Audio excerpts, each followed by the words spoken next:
वज़ीर आज़म के मुशीर बर सियासी उमूर राना सनाउल्लाह फैसलाबाद में तकरीब से खिताब कर रहे हैं। अपनी मुश्किलात पे काबू नहीं पा सका तो अगले 2-4 सालों में मुल्क जो है वो सही सिमत आगे बढ़े और हालात पे काबू पाए। इंशाअल्लाह ताला हमें ये यकीन है कि पाकिस्तान कायम भी रहेगा, आगे भी बढ़ेगा और एक खुशहाल पाकिस्तान जिसमें हम सब एक अच्छे तरीके से अपनी ज़िंदगी गुजारें और एक वक्त ऐसा आए कि इस मरतबा तो जब ये इन्होंने जो है वो एडवर्टाइज़ किया तो 93,000 लोगों ने एप्लीकेशन दी और 93,000 में से जिस तरह से अरोड़ा साहब ने बताया कि 50,000 को दे रहे हैं और आगे जो है वो 75,000 का ऐलान हुआ। इंशाअल्लाह ताला वो वक्त भी आएगा कि इस किस्म की एडवर्टीज़मेंट होगी।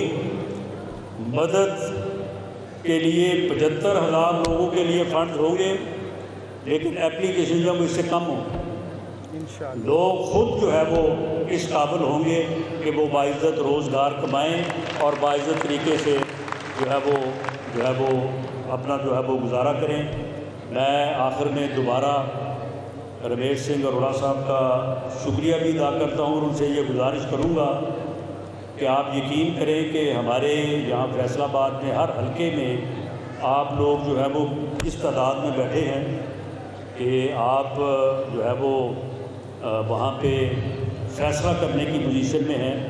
और हमारे 2-3 हलके तो ऐसे हैं जहाँ पे बहुत बड़ी तादाद है, उसमें मेरा हलका भी शामिल है। तो आप इसके ऊपर खुसूसी तो हमें कोशिश ये करनी चाहिए कि जो तालीम का टाइम है उस तालीम पर फोकस करें। उसके बाद उनका पहला एम्प्लॉय यानी कि उनको मुलाजमत भी हम बल्दिया उस्मा कराची या बाकी शहीद अस्पताल में देती है और जो फीस हमको वो 5 साल में पे करते हैं वो 5 महीने में उनको तनख्वाह की मद में वापस कर दी जाती है। तो मेरे ख्याल में इसमें सियासत नहीं करनी चाहिए। आपके साथ मिल के चीफ मिनिस्टर साहब से सिफारिश करूँगा और आपके फंड में इजाफा करवाएंगे।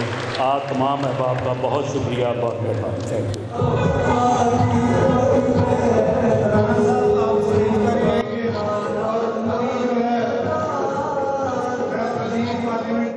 45 करोड़ रुपए KMC अपनी जेब से देती थी, तकरीबन 30-35 करोड़ रुपए का शॉर्टफॉल था। तो मैं समझता हूँ इन शॉर्टफॉल के साथ इदारे चल नहीं सकते और अगर अल्लाह ना करे वो इदारा नहीं चल पाता तो नुकसान कराची के बच्चे बच्चियों का होता। तो हमने आगे का सोच के ये फैसला किए, कानून के मुताबिक फ़ैसला किए और अदालत ने भी हमारे फैसले की तौसीक की है। तो मेरे ख्याल में इसके ऊपर कोई सियासी एंगल नहीं है। हमें कोशिश ये करना चाहिए कि वो इदारा चलता रहे और जो तलबा तालिबात हैं वो अपनी तालीम हासिल करें। पाकिस्तान के माशी शानिय बेहतरी की जानिब गामजन है। 20 अरब रुपए का रमज़ान पैकेज प्राइम मिनिस्टर ने अनाउंस किया है। बेनज़ीर रिमोट प्रोग्राम भी चल रहा है, लेकिन इसके बावजूद आप क्या समझते हैं कि माशी शानिय बेहतर है कि इस शहर में JDC, सैलानी, छिपा, ईदी और इस समय सैकड़ों लोग हैं जो इस शहर में लाखों लोगों को न सिर्फ अफ्तार करवाते हैं, शहर करवाते हैं, राशन करवाते हैं। ये 20 अरब रुपये अवफाक से भी मिलते हैं। बेनज़ीर इनकम सपोर्ट प्रोग्राम भी है, माशी शादी भी बेहतर हो रहे हैं। तो फिर गुर्बत तो नज़र नहीं आनी चाहिए। सवाल का मैं मकसद नहीं समझा सर। देखिए, इस पूरे मुल्क में फलाई इदारे काम करते हैं, सिर्फ कराची शहर में नहीं। और ये अच्छी बात है कि पाकिस्तान की कौम जो है वो रफाई कामों में दिल खोल कर जो है वो इमदाद देती है और ये काम करते हैं, इसमें कोई बुरी बात नहीं है। लेकिन रमज़ान में चूँकि खराजात लोगों के बढ़ जाते हैं तो तमाम हुकूमतें अपने हिस्से।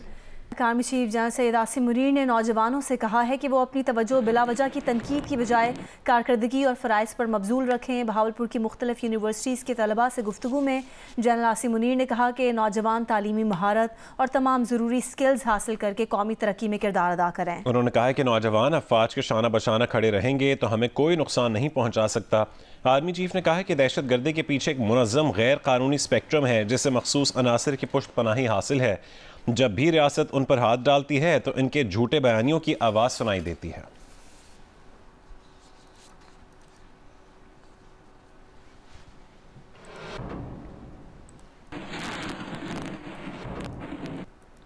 सरबरा MQM खालिद मकबूल सिद्दीकी ने कहा है कि उन्हें मुस्तफ़ा कमाल की काबीना में शमूलियत का बाद में पता चला था। जियो न्यूज़ को खुसूसी इंटरव्यू देते हुए खालिद मकबूल सिद्दीकी ने कहा कि उनका मुस्तफ़ा कमाल से कोई इख्तलाफ और कोई लड़ाई नहीं है। ये बात भी दुरुस्त नहीं कि उन्हें और मुस्तफ़ा कमाल को गवर्नर सिंध एक साथ बिठाते हैं।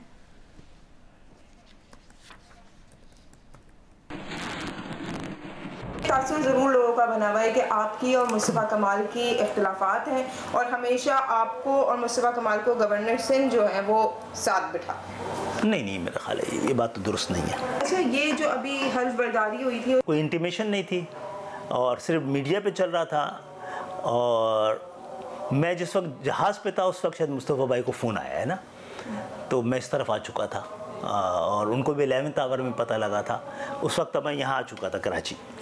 तो आपके मुस्तफ़ा कमाल की ऐसे कोई नहीं कोई लड़ाई कोई इख्तलाफ नहीं है, क्योंकि मैं जहाज़ पे था, मेरा फ़ोन बंद था तो उन्होंने मैसेज छोड़ा हुआ था। जिस तरह कारकुनों ने गवर्नर के खिलाफ नारे लगाए, गवर्नर से क्या बहुत सारे लोग ऐसे भी हैं जो खुश नहीं हैं, बहुत सारे ऐसे लोग हैं जो अपने एतमाद का भी इजहार करते हैं। हर फैसले को हर कारकुन एक अपनी अलग नज़र से देखता है। बाज़ औक़ात ऊपर जो बैठे हुए लोग होते हैं उनको ज़्यादा अंदाज़ा होता है, मुश्किल फ़ैसले कर रहे होते हैं, वो नीचे तक बाज़ औक़ात ट्रांसलेट नहीं हो रहा होता। MQM तो एक ही है, MQM पाकिस्तान। MQM लंदन नाम की कोई चीज़ एग्जिस्ट नहीं करती है, ना टेक्निकली करती है, ना ऑर्गेनाइजेशनली करती है, ना आइनी और कानूनी तौर पे कोई इसकी गुंजाइश है। इदारों की भी जिम्मेदारी है कि इस पर नज़र रखें। MQM किसी तौर पे इजाज़त नहीं देगी कि यहाँ पर दोबारा से गैर मुल्की मदाखलत और इस तरह के मुल्क शरंगेज़ी फैलाने और इस शहर के हालात ख़राब करने की कोई साजिश की जाए, कोशिश की जाए। ये सुनने में आ रहा है कि वो एक बुक लिख रहे हैं बलूचिस्तान की ओवरऑल सूरत हाल। भाई उनको बुक लिखना था तो कराची का मुकदमा लिखते हैं ना, बलूचिस्तान से क्या ताल्लुक़ है? इसका मकसद है कि बलूचिस्तान तो किसी और का इशू है, कुछ हमारे दुश्मन मुल्कों का इशू है। वो इस इशू को उठाकर पाकिस्तान में बेचैनी और बदअमनी फैलाना चाहते हैं। वो तो फिर इसका मकसद है किसी और के मकसद को सर्व करने के लिए इस्तेमाल हो रहे हैं। खालिद मकबूल सिद्दीकी ने जियो न्यूज़ को इंटरव्यू में मज़ीद कहा कि पीपल्स पार्टी का कराची के लिए दिल इतना तंग है कि अपने मेयर को भी इख्तियार देने पर तैयार नहीं है। पीपल्स पार्टी को चाहिए कि वो सूबा सिंध का नाम सिंधी सूबा रख ले। आज का मेयर जो है ये नहीं कह सकता मेरे पास इख्तियारात नहीं है। उसको इख्तियार देने वाला जो वज़ीर आला है वो भी उसी जमात का है। उससे आप तंगी दिल का अंदाज़ा करें। तंगी दामा तो नहीं है ना, तंगी दिल है कि आप अपने मेयर को भी इख्तियारात नहीं देना चाहते हैं। यह है क्लैरिटी। ये आपको इस मैं तो बड़े मुअद्दबाना अंदाज में कहूँगा कि नाम चेंज कर दें सूबे का। भाई सूबे सिंध से सिंधी सूबा रख दें। आप तो कुछ भी नहीं देना चाह रहे बाकी पाकिस्तान में रहने वाली तमाम कौमियतों को, ख़ास तौर पे इस शहर में तो पूरा पाकिस्तान बसता है आके। पीपल्स पार्टी में माशाल्लाह बड़ी क्लैरिटी है कि कहाँ पे काम करना है, कहाँ पे काम नहीं करना है, कहाँ पैसे लगाने हैं, कहाँ नहीं लगाने। वो किसी और तरफ कोई और ही सिमत में चल रहे हैं और उनको इस 17 साल से पाकिस्तान में कभी किसी एक जमात के पास एक सूबा इतना नहीं रहा है और पूरे इख्तियार के साथ रहा है, पूरी पार्टनरशिप के साथ रहा है। कोई नहीं पूछता है कि जो आपको अब तक 30,000 अरब मिले हैं वो कहाँ इस्तेमाल हुए हैं।